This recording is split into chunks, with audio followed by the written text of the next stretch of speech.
Thermodynamics का सिद्धांत है कि ऊर्जा को ना तो बनाया जा सकता है और ना ही नष्ट किया जा सकता है। बस अगर कुछ किया जा सकता है तो इसे एक तरह की ऊर्जा से दूसरी तरह की ऊर्जा में बदला जा सकता है। ऊर्जा कई प्रकार की होती हैं, जैसे कि खाद्य पदार्थ में या ईंधन में ऊर्जा केमिकल एनर्जी के रूप में स्टोर रहती है और जब इसे जलाया जाता है तो यही ऊर्जा हीट एनर्जी में बदल जाती है। ऐसे ही ऊर्जा के कई प्रकार होते हैं, जैसे जब किसी चीज में कंपन होता है तो उसमें से ऊर्जा साउंड एनर्जी के रूप में बाहर निकलती है। जब एटम टूटता है तो उसमें से बहुत बड़ी मात्रा में ऊर्जा निकलती है जिसे एटॉमिक एनर्जी कहते हैं। इसी प्रकार इलेक्ट्रॉन के फ्लो होने के कारण जो एनर्जी होती है उसे इलेक्ट्रिकल एनर्जी कहते हैं। जैसे जब हवा के माध्यम से इलेक्ट्रॉन बादलों से जमीन की ओर फ्लो होता है तो बिजली चमकती है। दोस्तों, अब हम बात करते हैं पावर प्लांट की। पावर प्लांट एक ऐसी जगह है जहां बड़ी मात्रा में इलेक्ट्रिसिटी या बिजली का उत्पादन किया जाता है। पावर प्लांट कई प्रकार के होते हैं, जैसे thermal power plant, nuclear power plant, hydro electric power plant और जियो थर्मल पावर प्लांट। पर हम बिजली का उत्पादन करते ही क्यों हैं? क्योंकि ऊर्जा तो कई प्रकार की होती है और सभी प्रकार की ऊर्जा को सीधे तौर पर उपयोग में लाया जा सकता है।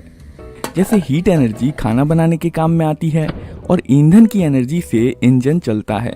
तो इन सब ऊर्जाओं को छोड़कर हम इलेक्ट्रिसिटी ही क्यों बनाते हैं? असल में इलेक्ट्रिसिटी ही एक ऐसी ऊर्जा है जिसे आसानी से बड़ी मात्रा में बनाया जा सकता है। इसे बहुत कम लॉस के साथ आसानी से एक जगह से दूसरी जगह पर ट्रांसपोर्ट किया जा सकता है। इसे बहुत आसानी से कई भागों में बांटा जा सकता है। बस किसी बिजली वाले तार में एक और तार जोड़िए और एक नया कनेक्शन तैयार हो जाता है। यही नहीं, बिजली से चलने वाले उपकरण अपने आसपास ना तो ज्यादा आवाज करते हैं और ना ही प्रदूषण फैलाते हैं। इलेक्ट्रिसिटी के ये कुछ ऐसे फायदे हैं जो और किसी भी एनर्जी में नहीं है। बस यही कारण है कि आज आप जहां भी देखते हैं आपको दिखाई देते हैं तो बस बिजली से चलने वाले उपकरण। इस वीडियो में हम देखेंगे कि पानी से यानी कि हाइड्रो इलेक्ट्रिक पावर प्लांट से बिजली कैसे बनती है। पानी से बिजली बनाने के सिद्धांत को समझने से पहले आपको ये समझना होगा कि कोई भी चीज जब ऊंचाई पर होती है तो उसमें एक एनर्जी मौजूद होती है जिसे पोटेंशियल एनर्जी कहते हैं। यह एनर्जी इसलिए होती है क्योंकि पृथ्वी सभी चीजों को गुरुत्वाकर्षण के कारण अपनी ओर खींचती है, इसलिए ऊंचाई पर रखी चीज में नीचे गिरने की क्षमता होती है। मान लीजिए कि एक पत्थर ऊंची जगह पर रखा है तो पृथ्वी की गुरुत्वाकर्षण के कारण इसमें पोटेंशियल एनर्जी मौजूद होगी, पर यही पत्थर जब जमीन पर रखा होगा तो इसमें यह एनर्जी नहीं होगी। पर क्या वाकई मात्र ऊंचाई पर रख देने से पत्थर में एनर्जी आ जाती है? तो चलिए इसको समझने के लिए हम एक एक्सपेरिमेंट करते हैं, जिसमें एक पत्थर को पुल्ली और रस्सी के माध्यम से ऊपर हवा में लटकाया गया है और पत्थर के ठीक नीचे एक लकड़ी का फट्टा रखा गया है। रस्सी को हाथ से छोड़ते ही यह पत्थर नीचे गिरने लगेगा और यही नहीं बल्कि इसकी स्पीड भी बढ़ती चली जाएगी और नीचे पहुंचते पहुंचते यह पत्थर इतना पावरफुल हो जाएगा कि यह जमीन पर रखे लकड़ी के फट्टे के चीथड़े उड़ा देगा। तो इस पत्थर में ये एनर्जी आखिर आई कहां से?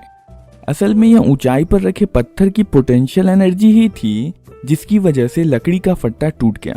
अब यही पत्थर जब जमीन पर है तो इसमें एनर्जी नहीं है, क्योंकि अब इसके गिरने की क्षमता खत्म हो चुकी है और अब यह और नीचे नहीं गिर सकता। अब अगर इस पत्थर में वापस एनर्जी भरनी है तो आपको इस पत्थर को वापस ऊंचाई पर चढ़ाना पड़ेगा और अपनी एनर्जी इस पत्थर को देनी होगी। और जब पत्थर नीचे गिरेगा तो जो एनर्जी आपने इस पत्थर को ऊपर चढ़ाते समय इसमें जमा की थी, वही एनर्जी इस लकड़ी के फट्टे को तोड़ेगी। पत्थर की ही तरह जब पानी ऊंचाई पर होता है तो उसमें पोटेंशियल एनर्जी स्टोर रहती है और इसी एनर्जी के कारण पानी ऊंचे पहाड़ों से नीचे की ओर बहता है और नीचे की तरफ बहते बहते अंत में पानी समुद्र में जाके मिल जाता है, क्योंकि समुद्र का लेवल सबसे नीचा होता है। जैसे पत्थर के नीचे गिर जाने के बाद इसमें दोबारा एनर्जी भरने के लिए आपको इसे वापस ऊंचाई पर चढ़ाना पड़ा था, वैसे ही पानी में भी एनर्जी भरने के लिए इसे वापस ऊंचाई पर चढ़ाने की जरूरत होती है। पर इस केस में ये काम करता है सूरज। सूरज की एनर्जी नदी, झील और समुद्र के पानी को गर्म कर देती है, जिससे पानी भाप बनके ऊपर आसमान में चला जाता है। और यह भाप बाद में बादल बन जाता है। यह बादल जमीन पर या पहाड़ों पर जाकर बर्फ या पानी के रूप में बरसता है।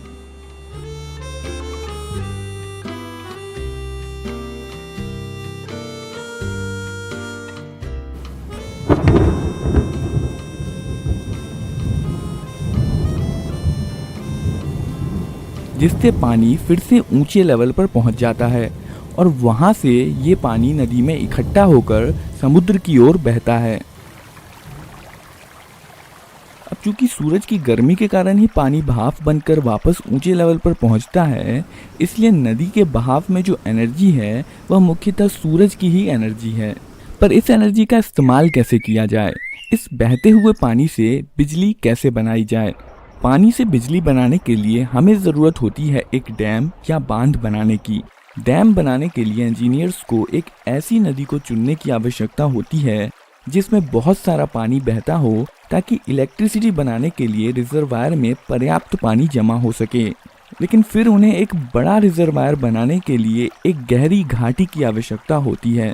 बस इतना ही नहीं, डैम आसानी से बन सके इसलिए एक संकीर्ण जगह की खोज करनी पड़ती है।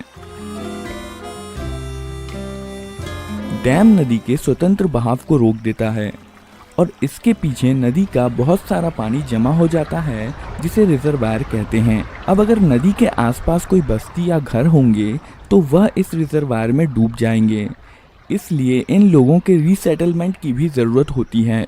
आप देख सकते हैं कि डैम बनाने से डैम के एक तरफ रिजर्वायर में बहुत सारा पानी ऊंचे लेवल पर जमा हो जाता है। अब बस ज़रूरत है तो पानी को ऊंचे लेवल से नीचे लेवल पर गिराने की और इसमें मौजूद पोटेंशियल एनर्जी को इलेक्ट्रिकल एनर्जी में बदलने की।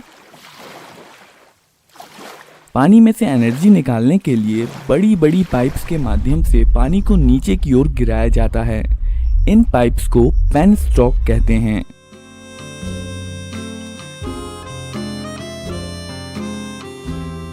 पेनस्टॉक के निचले छोर पर एक टरबाइन लगी होती है।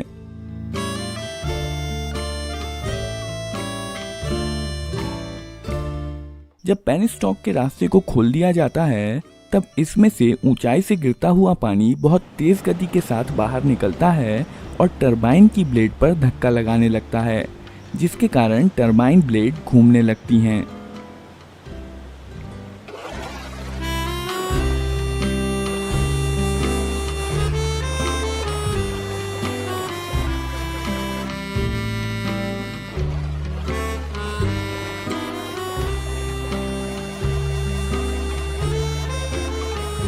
टरबाइन एक शाफ्ट के माध्यम से एक जनरेटर को चलाता है।